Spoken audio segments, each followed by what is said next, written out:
তাহলে আপনি আল্লাহ তাআলার দাসত্ব করবেন না কেন? আল্লাহ তাআলার দরবারে ফিরে আসবেন না কেন? কারণ আল্লাহ তাআলা তো নিজেই বলেন, আলাম ইয়াহদিকুম ইয়া বানি আদম আল্লা তা'বুদুশ শাইতান ইন্নাহু লাকুম আদুউম মুবিন। হে বনি আদম, হে মানুষ সকল, আমি কি তোমাদেরকে সতর্ক করি নাই? আমি কি তোমাদেরকে এই উপদেশ দেই নাই যে তোমরা শয়তানের দাসত্ব করো না, শয়তানের ইবাদত বন্দেগী করো না? কারণ শয়তান তোমাদের প্রকাশ্য দুশমন এবং শত্রু। আল্লাহ তাআলা তো নিজেই বলেন।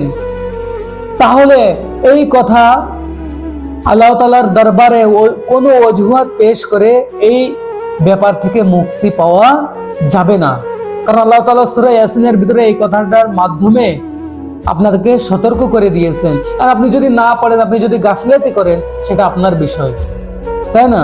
সেটা আপনার বিষয়। আপনি যদি গাফিলতি করেন, আপনি যদি নাফরমানি করেন, সেটা আপনার বিষয়। আপনাকে